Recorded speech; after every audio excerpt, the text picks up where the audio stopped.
ہٹا لوں آنکھ اپنی ماں سوا سے، ہٹا لوں آنکھ اپنی ماں سوا سے، جیوں میں تیری خاطر دل بدل دے، میرا غفلت میں ڈوبا دل بدل دے۔ السلام علیکم۔ آج کا موضوع ہے زندگی کس طرح گزاریں۔ فرض کریں ایک شخص احمد نے سوچا کہ زندگی بہت قیمتی ہے، اس لیے اس کو کیسا گزارا جائے یہ فیصلہ کرنا چاہیے، یعنی اپنی آزاد مرضی سے زندگی گزارنی چاہیے یا اللہ کی مرضی سے۔ اس کے ذہن میں آیا کہ اللہ تعالیٰ کو تو کبھی دیکھا ہی نہیں، پتہ نہیں ہے بھی کہ نہیں۔ پھر اس کے ذہن میں آیا کہ کبھی کسی مردے نے آ کر بتایا تو نہیں کہ دوبارہ بھی اٹھایا جاتا ہے یا نہیں، مرنے کے بعد کیا ہوتا ہے۔ پھر اس نے یہ سوچا 21ویں صدی چل رہی ہے، دنیا کدھر جا رہی ہے، سب اپنی مرضی سے زندگی گزار رہے ہیں، مولوی تو بس پرانی باتیں کرتے ہیں، ان کی باتوں کا کیا اعتبار، پتہ نہیں سچ کہہ رہے ہیں یا نہیں۔ ان باتوں کی وجہ سے احمد نے یہ نتیجہ نکالا کہ اب میں اپنی زندگی اپنی مرضی سے گزاروں گا، جب مروں گا تو دیکھا جائے گا، سبھی تو ایسے زندگی گزارتے ہیں۔ اب فرض کریں ایک اور صاحب ہیں ذیشان نے بھی سوچا کہ زندگی بہت قیمتی ہے، اس لیے یہ فیصلہ کرنا چاہیے کہ یہ زندگی میں اپنی مرضی سے گزاروں یا اللہ کی مرضی سے۔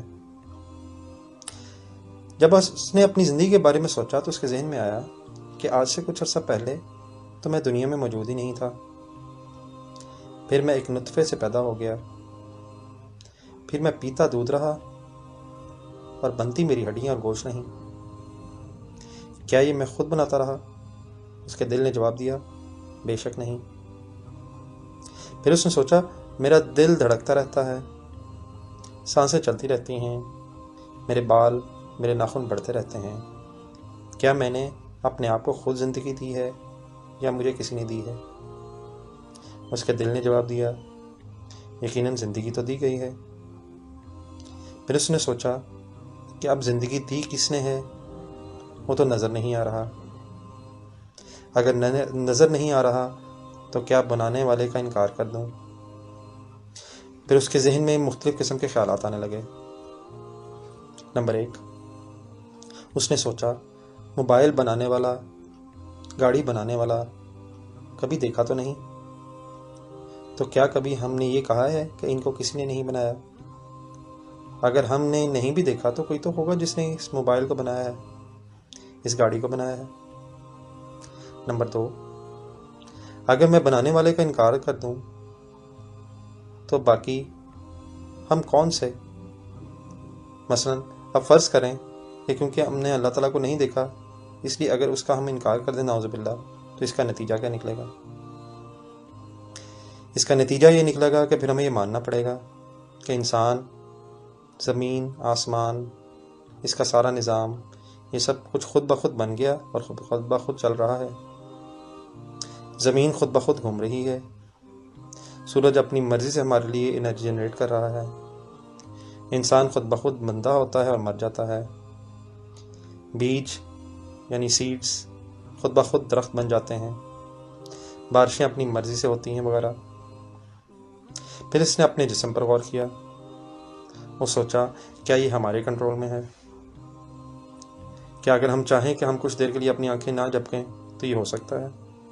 اس کے دل نے کہا ہرگز نہیں۔ اگر ہم یہ چاہیں کہ ہمارا دل کچھ دیر کے لیے رک جائے، ریسٹ ہی کر لے، تو کیا یہ ہوگا؟ جب تک وہ دھڑکتا رہے گا، رب کی مرضی سے وہ دھڑکتا رہے گا، ہمارے کنٹرول میں تو ہمارا دل بھی نہیں ہے۔ پھر کیا ہم اپنی سانس کو روکنا چاہیں تو روک سکتے ہیں؟ جب اس نے رکنا ہوگا یہ رک جائے گا، ہمارے کنٹرول میں تو نہیں۔ پھر فرض کریں اگر ہم چاہیں کہ ہماری داڑھی پر بال نہ آیا کریں، ہمارے ناخن نہ بڑھا کریں، میں اگر چاہوں کہ میرا قد تھوڑا سا اور اونچا ہو جائے یا تھوڑا نیچا ہو جائے، تو نتیجہ یہ نکلا میرا تو جسم اپنے کنٹرول میں نہیں ہے۔ آپ بھی سوچئے کیا ہمارا جسم بھی اپنے کنٹرول میں ہے یا یہ کسی اور کے حکم کے مطابق چل رہا ہے؟ ذرا سوچئے، کیا کوئی ہے؟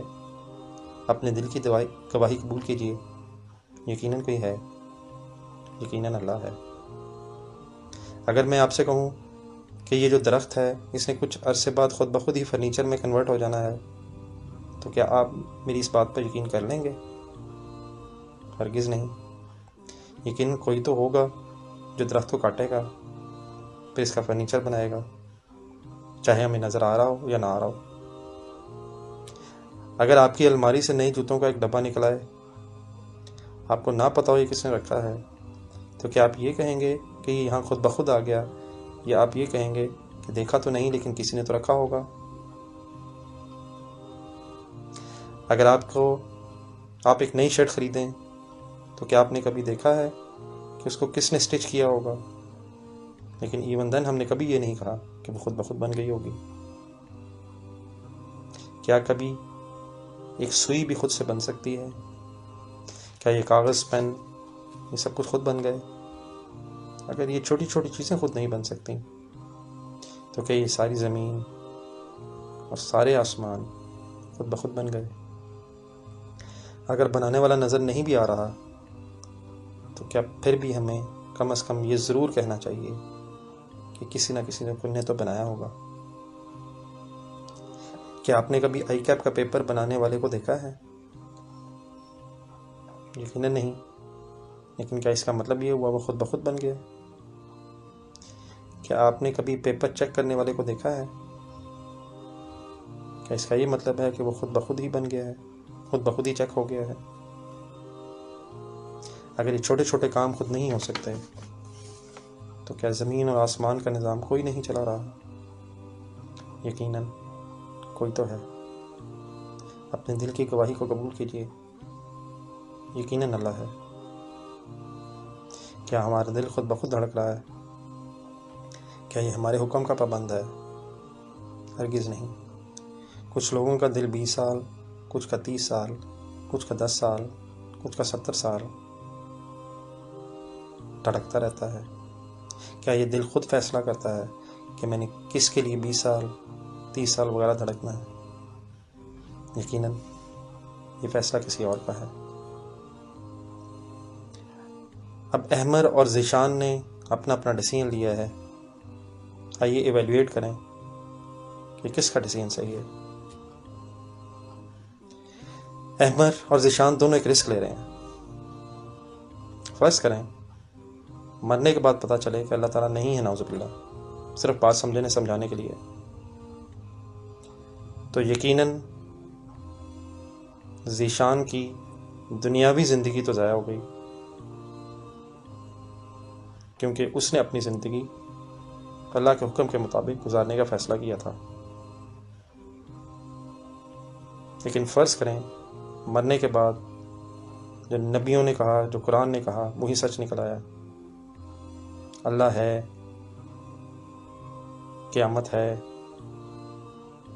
تو کیا اس کیس میں احمر کی ہمیشہ کی زندگی ضائع ہو جائے گی؟ کون بڑا رسک لے رہا ہے،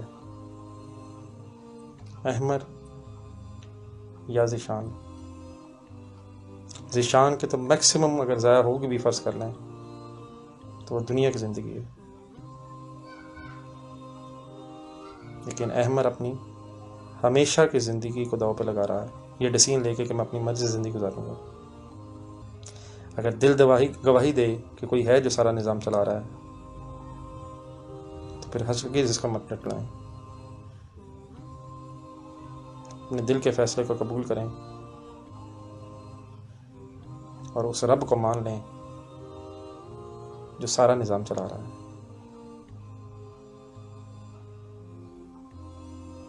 شکریہ، اللہ حافظ۔